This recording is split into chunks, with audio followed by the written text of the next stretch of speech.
इस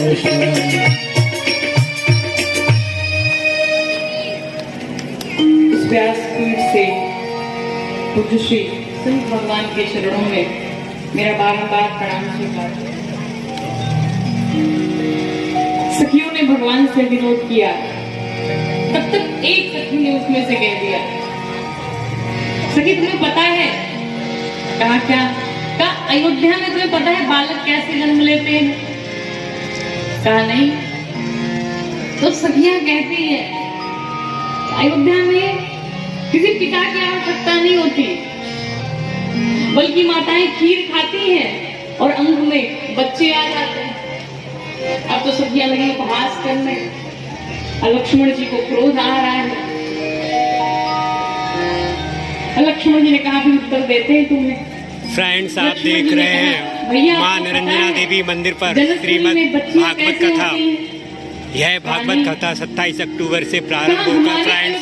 तो खीर भी खाने की आवश्यकता 2 नवंबर तक आयोजित की जा रही है फ्रेंड्स।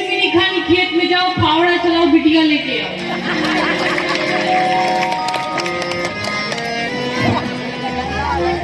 सखिया कहती छक्का बहुत तेज है,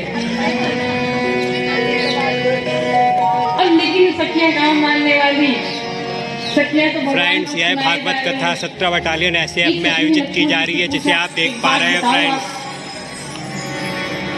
आपके पिताजी कैसे हैं? गोरे हैं कि सांवले हैं? नहीं, पिताजी तो गोरे हैं और माँ भी गोरी है। अगर दोनों गोरे गोरे हैं तो काला कलूटा आपका भाई कहाँ से पैदा हो? अब लक्ष्मण जी को सहन नहीं होता। लक्ष्मण जी कहते भैया अब इनको संभालो वरना बाण निकल जाएंगे। राम जी ने डांटा, देखो जब देखो तब बाण किए रहते। अरे यहाँ ससुराल यहाँ कुछ किसी की चलने वाली नहीं है, यहाँ तो गाली सुनना ही सुनना पड़ेगा। लेकिन लक्ष्मण जी वही क्रोधित स्वभाव के हैं। राम जी ने सोचा कहीं इसी विवाह में, इसी मंगल में कुछ गड़बड़ ना कर दे। राम जी ने कहा चिंता मत करो, अभी कुछ उपाय करता हूँ। तो जो सखियां भगवान को गाली सुना रही थी, भगवान ने ऐसी माया चलाई कि जो सखियां भगवान को गाली सुना रही थी अब वो जनक जी महाराज को सुनाने लगी। आज लक्ष्मण जी से ने कहे बहुत बढ़िया, जितना मन करे बढ़िया बढ़िया गाली खूब सुनाओ अपने दादा को। जनक जी महाराज आए, कहा तुम सब क्या कर रही हो? पागल हो गई हो? हमें ही गाली सुनाती हो? सखियों को ध्यान आया और फिर इस प्रकार से ऐसे विनोद चल रहे हैं। जनकपुरी में विवाह के 15 दिन तक बारात होती रही। विवाह संपन्न हुआ, बारात फिर अयोध्या वापस गई। मंगल ही मंगल अयोध्या में भी हुआ। अयोध्या भी आज दुल्हन की भांति सजी हुई है, श्रृंगार हुआ है। इस प्रकार से कुछ समय बीता। एक दिन माँ कैकेयी ने महाराज दशरथ से 3 वरदान मांगे। भगवान राम को वनवास हो गया। और आपको एक बात बताऊं कम शब्दों में कि कुछ लोग इस व्यासपीठ से बैठ करके, या फिर ऐसे भी बहुत सारे लोग होते हैं जो माँ कैकेयी को भला बुरा कहते हैं। लेकिन आपको एक बात बता दूं कि जिस माँ कैकेयी के प्रेम का प्रमाण मेरे भगवान राम दे रहे हैं, उनके ऊपर लांछन लगाने वाले हम और आप कौन होते? भगवान राम ने स्वयं माँ कैकेयी से चित्रकूट में कहा है, माँ जो व्यक्ति, जो मनुष्य आपको अगर कुछ भला बुरा कहता है, दोष दे जननी जड़ते ही जे गुरु साधु सभा नहीं थे। मेरी माँ कैकेयी को वही दोष देगा जिसने अपने जीवन में कभी गुरु का सानिध्य नहीं पाया। फ्रेंड्स, यह भागवत कथा मां निरंजना देवी मंदिर परिसर में 17वीं बटालियन एसएएफ भिंड में आयोजित की जा रही है, जिसे आप देख पा रहे हैं फ्रेंड्स। मर्यादा पुरुषोत्तम राम बना दिया, वरना आज जगह जगह पर भगवान की कथाएं होती हैं। आज भगवान की कथा नहीं होती। क्यों? क्योंकि जिस प्रकार अनेक राजा हुए उसी प्रकार भगवान राम भी रह जाते, अयोध्या में राज करते, फिर अपने धाम को चले जाते हैं। कौन जानता भगवान राम ने बचपन में क्या क्या किया, कितने वर्ष राज किए, ये किसी को नहीं पता। लेकिन सबको ये पता है कि भगवान राम का 14 वर्ष का वनवास हुआ था।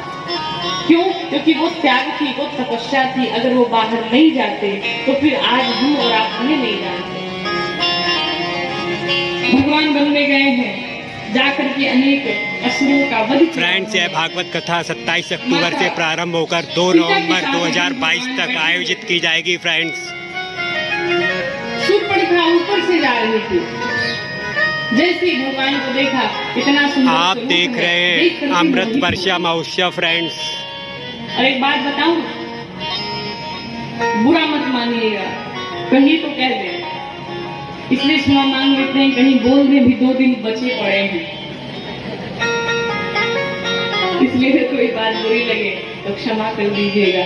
लेकिन जो वो शूर्पणखा थी ना, घूम रही थी, ऊपर विचरण कर रही थी, जैसे भगवान को देखा, वेश बदला, आकर के भगवान के सम्मुख खड़ी हो गई और आकर के कहती है, तुम समपुरुष नमो समनारी, यह संयोग विधि रचा विचारी। न आपके जैसा कोई इस संसार में पुरुष है दूसरा सुंदर, न मुझ जैसी कोई दूसरी स्त्री है, और ये संयोग ऐसे ही नहीं बना है, ब्रह्मा जी ने बहुत सोच विचार करके बनाया है। और अभी इतना तक नहीं मानी तो आगे फिर उसने कह दिया, ताते अब लगी रही कुंवारी, अब मन माना कछु तुम्हें निहारी।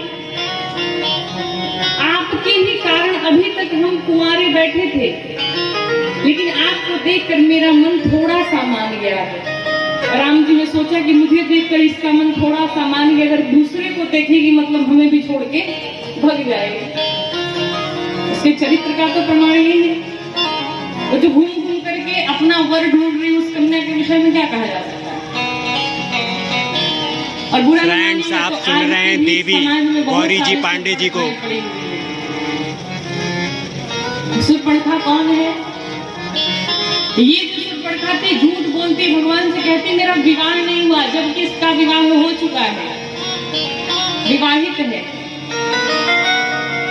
लेकिन भगवान से झूठ बोलती है। आज की भी शूर्पणखा यही है, विवाह हो जाता है, बहुत सारे इधर तो बढ़िया है, गांव में भी बहुत बढ़िया है, लेकिन शहरों में जाइए देखिए पता ही नहीं चलता किसका विवाह हुआ किसका नहीं हुआ। न मांग में सिंदूर रहता, न गले में मंगलसूत्र रहता, न हाथों में चूड़ियां रहती, न पाँव में बिछुए रहते, कुछ पता ही नहीं चलता। फिर विवाह करने का मतलब क्या? ऐसे ही रहो, कुंवारी बन के घूमो, इसे शूर्पणखा कहते हैं। पहले आप देखेंगे माताएं पूरा पूरा अपना मांग भरती थी। क्यों मांग इसलिए भरा जाता? उनका ऐसी मान्यता थी कि हम जितनी लंबी मांग भरेंगे हमारे पति की आयु उतनी ही लंबी होगी।